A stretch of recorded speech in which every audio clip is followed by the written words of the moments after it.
Ada yang tanya nih ya, Bang, setiap bahas kasusnya Nikita Mirzani kok lu seakan-akan pro Nikita ya kan? Seakan-akan bela-belain Nikita. Sebenarnya saya ini bukan bela Nikita, tetapi saya berupaya menyelamatkan kulit cantik wanita Indonesia, begitu loh. Nah, berhubung di sini kaitannya juga dengan Nikita, dan Nikita itu adalah pihak yang berupaya mereview produk-produk yang merugikan kulit cantik wanita Indonesia, maka seakan-akan saya pro Nikita. Padahal pada dasarnya sih baik Nikita ataupun Reza Gladys kan dua-duanya menurut saya itu salah, begitu loh. Ada bener Nikita, tetapi Nikita punya bener sedikit gitu loh. Apa yang dilakukan Nikita? Mereview produk yang membahayakan kulit cantik wajah Indonesia itu sudah benar, begitu, memberikan edukasi. Nah, salahnya di mana? Yaitu dia nerima duit suap itu, begitu loh, sampai masuk rekening, sampai dipakai segala. Sedangkan Reza Gladys gak ada baik-baiknya, ya kan?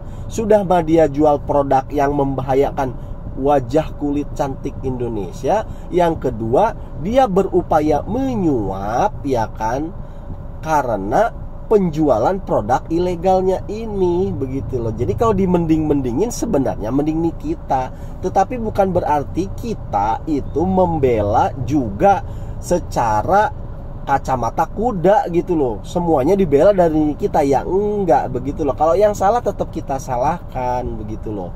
Nah, di sini yang akan kita perjuangkan itu adalah upaya melindungi kulit cantik wajah Indonesia, kan begitu, wanita Indonesia, dengan terus memberikan edukasi, memberikan peringatan.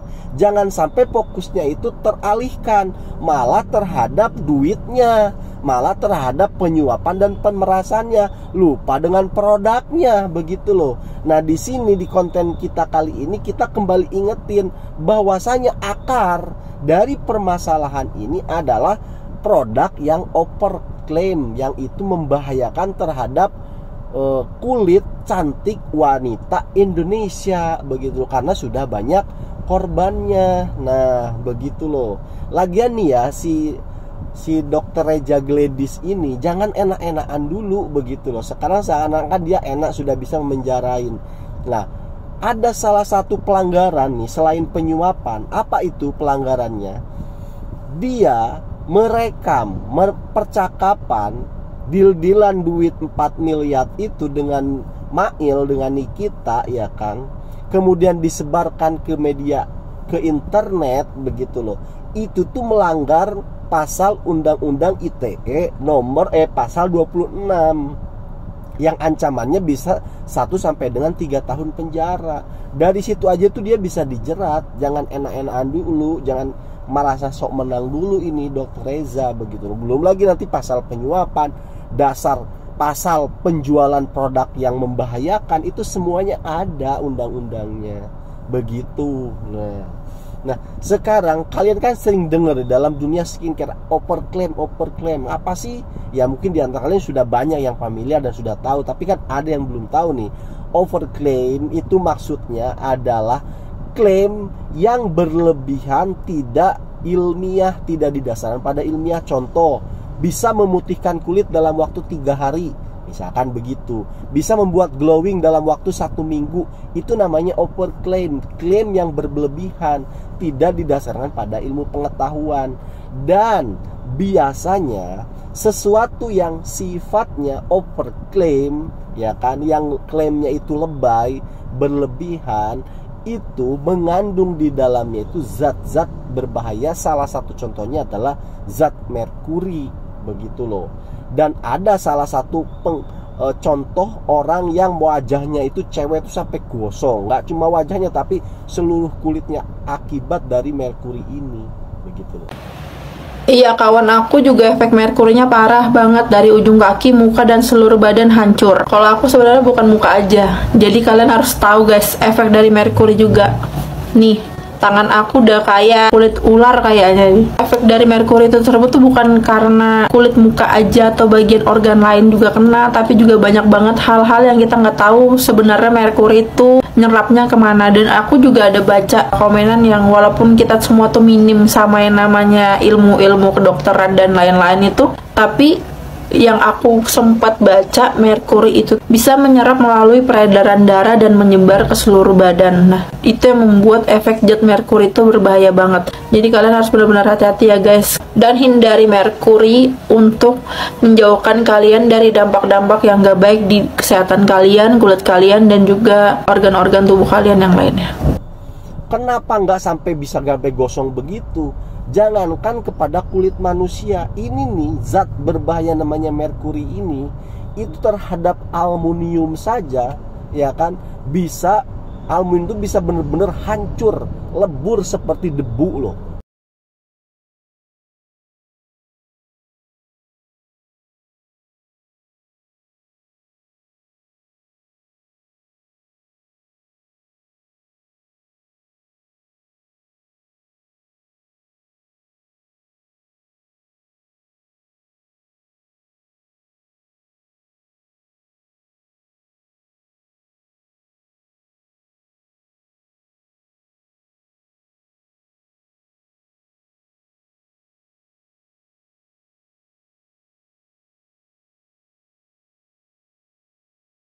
Menggunakan merkuri ini. Nah, itu dia. Bagaimana berbahaya merkuri terhadap aluminium aja begitulah. Aluminium disandingkan dikomparasikan dengan kulit manusia yang begitu tipis begitu loh. Itu bagaimana nggak hancur ya kan kulit manusia kalau sudah diberikan zat-zat berbahaya ini. Ya pantas aja kalau mbak-mbak tadi itu sampai gosong, ya itulah begitu loh. Nah, sekarang kita masuk nih kepada satu pembelajaran ya kan. Sebenarnya gini ya, kenapa sih Tuhan menciptakan wajah orang Indonesia tuh seperti kita, tidak putih ya kan, tidak glowing ya beginilah, misalkan sawo matang begitu loh. Ataupun di daerah-daerah tertentu ada yang justru lebih cenderung ke hitam gelap ya kan begitu. Karena Tuhan itu tahu kok yang terbaik buat hambanya. Kenapa kulit manusia di setiap negara, di setiap kondisi itu beda-beda?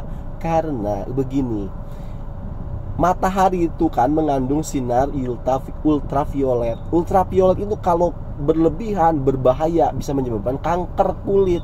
Tetapi dalam kadar tertentu tubuh kita juga membutuhkan sinar ultraviolet begitu, tapi kadarnya tertentu.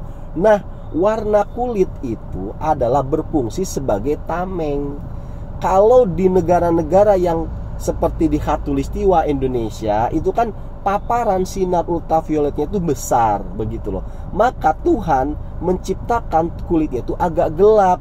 Untuk apa? Untuk menangkal gitu loh, di cover gitu. Jadi ketika sinar itu tidak terlalu diserap banyak oleh si kulit, karena kulitnya agak gelap. Jadi fungsi warna kulit itu adalah menangkal sinar ultraviolet agar yang masuk ke dalam kulit manusia itu sesuai yang dibutuhkan oleh tubuh manusia begitu. Makanya dibeli warna kulit agak gelap. Kemudian yang di Afrika, kenapa hitam legam begitu sampai hitam banget? Karena di sana paparan ultravioletnya jauh lebih besar lagi. Maka diperlukanlah warna kulit yang lebih hitam. Untuk apa? Untuk menangkal, supaya yang masuk sinar ultraviolet ke dalam tubuh manusia itu, ke dalam menyerap ke dalam kulitnya itu yang dibutuhkannya saja, tidak berlebihan. Tuh, kemudian orang Eropa, orang China, kenapa putih-putih banget? Karena paparan sinar matahari, sinar ultravioletnya juga rendah. Lihat aja di sana musimnya dikit-dikit salju, ya kan? Jarang ada matahari kan begitu. Makanya dia memerlukan sinar ultraviolet yang lebih banyak. Makanya warnanya itu terang, akhirnya menerima banyak sinar ultraviolet. Karena memang itulah yang dibutuhkan oleh tubuhnya, oleh kulitnya. Begitu loh maha kuasanya Tuhan. Lah kamu tinggal di Indonesia, dikasih warna kulit yang begitu, pakai standarnya standar Cina, standar Korea, pengen putih begini. Ya elah, kamu tuh sok tahu dari Tuhan begitu loh. Ya kan, sok-sokan tahu, sok tahu dari Tuhan. Apa yang terjadi? Kamu jadi kanker kulit, kamu dari macam-macam, kamu jadi ketipu sama mafia-mafia skincare. Coba kamu itu kembalikan kepada Tuhan. Kalau kamu nggak percaya Tuhan, kembalikan kepada ilmu biologi, ya kan, kepada sains. Kemudian kamu pelajari lebih dalam, kenapa sih kulit saya begini, biar semua itu berjalan bersyukur, dengan baik. Kan begitu tuh, ya kan. Yang bikin kamu cantik, ya cobalah, mau kulitmu apapun, coba sikapmu, ekonomimu perbaikin. Udahlah kamu jadi cantik, ya kan. Nggak perlu yang aneh-aneh, kan begitu. Ya, semoga dari kasus ini kita bisa dapat ambil pelajaran. Terima kasih karena sudah menyimak.